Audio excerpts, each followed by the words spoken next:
नमस्ते दोस्तों, ये रील मैं मीडिया के बंधुओं के लिए बना रही हूँ क्योंकि मैंने कुछ प्रोटेस्टर्स को जो कि गटर छाप अनैतिक अश्लील बिहेवियर सड़क पर बच्चों के सामने, बुजुर्गों के सामने, महिलाओं के सामने डिस्प्ले कर रहे थे, उसको नॉर्मलाइज करने से मना किया है कि we do not accept this in this society. हम लोग नहीं चाहते कि हमारे घर के बच्चों को कोई जो है अपनी अश्लील हरकतों से जो है टाइम से पहले सेक्सुअलाइज कर दे। हमारे घर के बुजुर्गों के सामने जो है हमें शर्मिंदगी महसूस कर, हम नहीं इस तरह का बिहेवियर एक्सेप्ट करते हैं, उसको नॉर्मलाइज नहीं होने देंगे। तो मीडिया जो है मेरे खिलाफ गैंग अप कर रही है और ये नहीं बताएगी कि जैसे स्काई रूट जैसे स्टार्टअप की मैंने कितनी बड़ाई की, हमारे देश के जेनजी जो हमें इतनी ऊंचाइयों पे लेके जा रहे हैं, नीट के छात्रों को मैंने खुद स्वयं जो है कितनी बधाई दी। और ऐसे बच्चे जो कि अपने परिवार की जिम्मेदारियां उठा रहे हैं, हमारी टीम में भी ऐसे बच्चे हैं, हमारे घरों में रिश्तेदारी में भी जेनजी भाई बहन हैं जो कि हमारे बड़े काम संपन्न करते हैं, लेकिन कुछ चंद फॉलोअर्स के लिए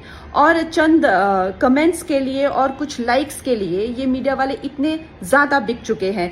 और मैं देख रही हूँ कि कुछ फेमिनिस्ट जो हैं वो एंकर्स कह लीजिए या पूरे एक बुलेटिन कर रहे हैं और मुझे सिखा रहे हैं कि Kangana, why should these women have the burden of dignity और डिसिप्लिन। हम लोग मिलेनियल वुमेन पे इतना प्रेशर था to be dignified and to B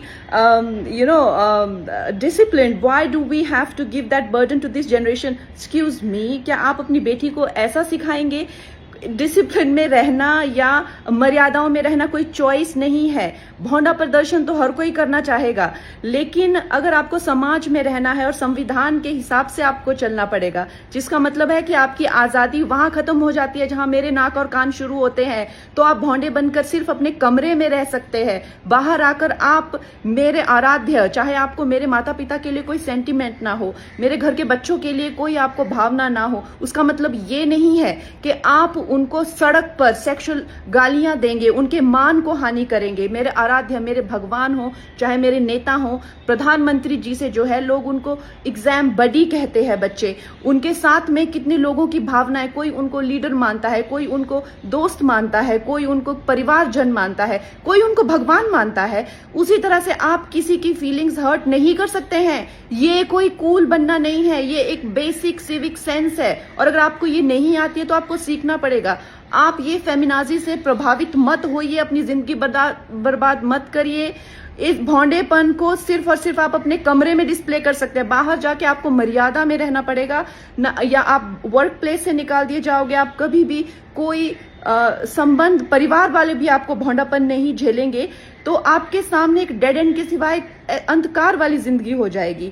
वैसे अगर देखा जाए तो साइंस में कहती है कि ह्यूमन लाइफ का जो पर्पस है वो एवोल्यूशन है, और शास्त्र भी कहते हैं कि आप पुरुषोत्तम जो सर्वश्रेष्ठ है पुरुषों में, उस एवोल्यूशन की तरफ जाइए। लेकिन ये फेमिनाजी आपको सिखा रही है कि आप एनिमलिस्टिक जाइए और आप अपने गले में ऐसा, मतलब आपके गले में पट्टा डाल रहे हैं कि आप एनिमल बनिए, आप एनिमल टेंडेंसीज जो है वो डिस्प्ले कीजिए और बिल्कुल आउट ऑफ कंट्रोल हो जाए, भौंडे हो जाए, ताकि आप जेल में पहुंचे। आपको डिसाइड करना है कि आपको कौन अच्छे से गाइड कर रहा है और कौन आपको सही दिशा बता रहा है। मैं यही कहूंगी जो मैंने अपने बड़ों से सीखा है और जिन्होंने मुझे गुरुओं ने जो मुझे ज्ञान दिया है वो यही है कि ये हमें जो जीवन मिला है वो इवॉल्व होने के लिए मिला है, रिग्रेस होने के लिए नहीं मिला है एनिमलिस्टिक टेंडेंसीज में। सो आप प्लीज इवॉल्व होइए और सबको गुरु पूर्णिमा की बहुत शुभकामनाएं।